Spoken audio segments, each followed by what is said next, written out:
کہ supreme court نے اس case میں پاناما لیکس میں ان کے نام شامل ہونے کی بنیاد پر فیصلہ نہیں دیا تھا. وہ تو دبئی میں ایک کمپنی میں تنخواہ لینے اور نہ لینے کی بنیاد پر فیصلہ دیا تھا. اس لیے میں عرض کروں کہ نواز شریف صاحب کے خلاف فیصلہ آنے کے بعد دوبارہ سپریم کورٹ آئے اس پٹیشن کے ساتھ کہ 436 لوگوں کے خلاف کارروائی کی جائے، سمن کی جائے، بلایا جائے، ان سے پوچھا جائے یہ پیسہ آپ لوگوں نے کہاں کمایا ہے، وہاں کیوں چھپایا ہے، اور اپنے پوزیشن کو واضح کرے. معزز صحافی حضرات، آج ہم سپریم کورٹ آئے ہیں.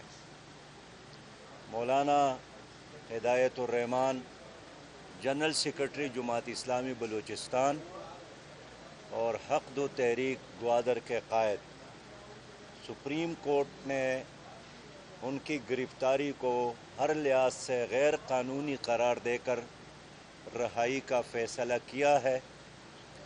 اس کیس میں سینئر وکیل جناب کامران مرتضیٰ صاحب جماعت اسلامی کی طرف سے بلکہ مظلوم عوام کی طرف سے ہمارے وکیل تھے. اچھے دلائل اور اچھی تیاری کے ساتھ انہوں نے ہماری نمائندگی کی. ہم اس کامیابی پر، کامرانی پر اللہ تعالیٰ کا شکر ادا کرتے ہیں اور گوادر کے عوام کو مبارکباد دیتے ہیں. ان تمام لوگوں کو جنہوں نے مولانا ہدایت الرحمان صاحب کی رہائی میں ساتھ دیا ہے، دعائیں دی ہیں، ہمدردی کا اظہار کیا ہے، ان کا شکریہ ادا کرتے ہیں. اور آج ہمیں سپریم کورٹ کے اس دہلیز پر ایک حق مل گیا ہے، انصاف ملا ہے. ہم اس پر اللہ کا بھی شکریہ ادا کرتے ہیں. معزز صحافی حضرات، آپ جانتے ہیں کہ پاکستان اس وقت گوناہ گو مشکلات سے دوچار ہے اور ایک معاشی اور آئینی اور سیاسی بحران میں پاکستان پھنس گیا ہے.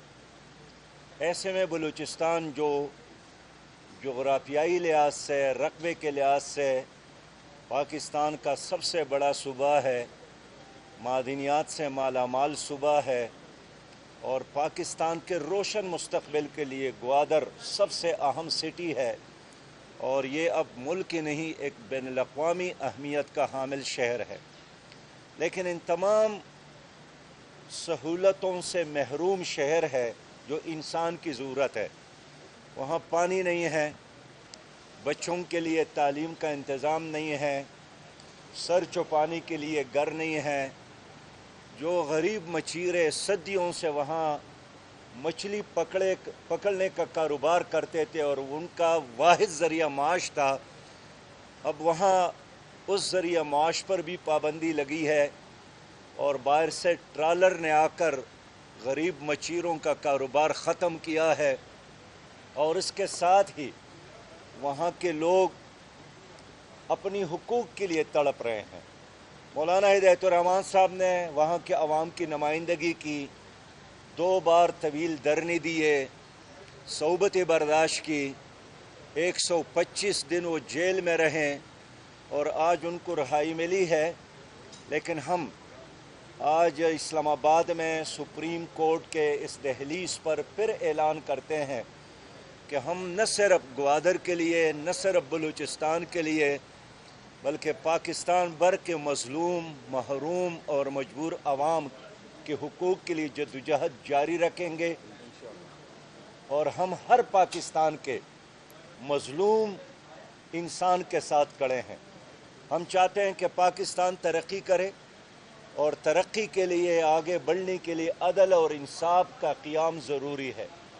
یہ ممکن نہیں ہے کہ کسی ملک میں آئین کی بالادستی نہ ہو، قانون کی بالادستی نہ ہو اور وہ ترقی کرے گا.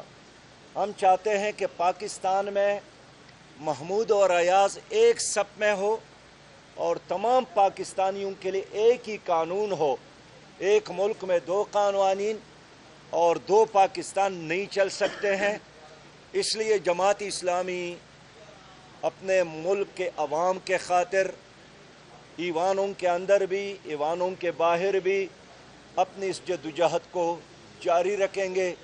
ایک بار پھر میں اپنے بھائی کامران مرتضیٰ صاحب جنہوں نے ہمارے بہترین طریقے سے وکالت اور ترجمانی کی شکریہ ادا کرتا ہوں، اور انشاءاللہ پاکستان میں ایک حقیقی جدید اسلامی ریاست کے قیام کے لیے، معاشرے کے قیام کے لیے، عدل اور انصاف کے قیام کے لیے ہم اپنی جدوجہد کو جاری رکھنے کا عزم کرتے ہیں۔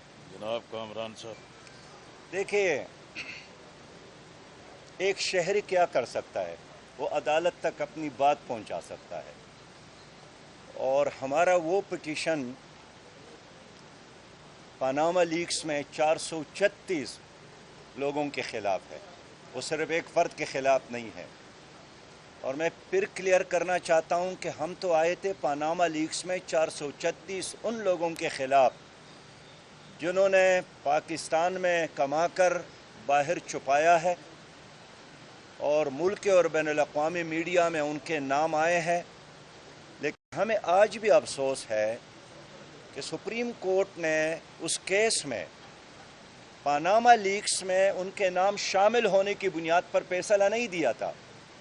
وہ تو دبئی میں ایک کمپنی میں تنخواہ لینے اور نہ لینے کی بنیاد پر فیصلہ دیا تھا۔ اس لیے میں عرض کروں کہ نواز شریف صاحب کے خلاف فیصلہ آنے کے بعد ہم دوبارہ سپریم کورٹ آئے اس پٹیشن کے ساتھ کہ 436 لوگوں کے خلاف کارروائی کی جائے، سمن کی جائے، بلایا جائے، ان سے پوچھا جائے کہ پیسہ آپ لوگوں نے کہاں کمایا ہے، وہاں کیوں چھپایا ہے، اور اپنے پوزیشن کو واضح کرے۔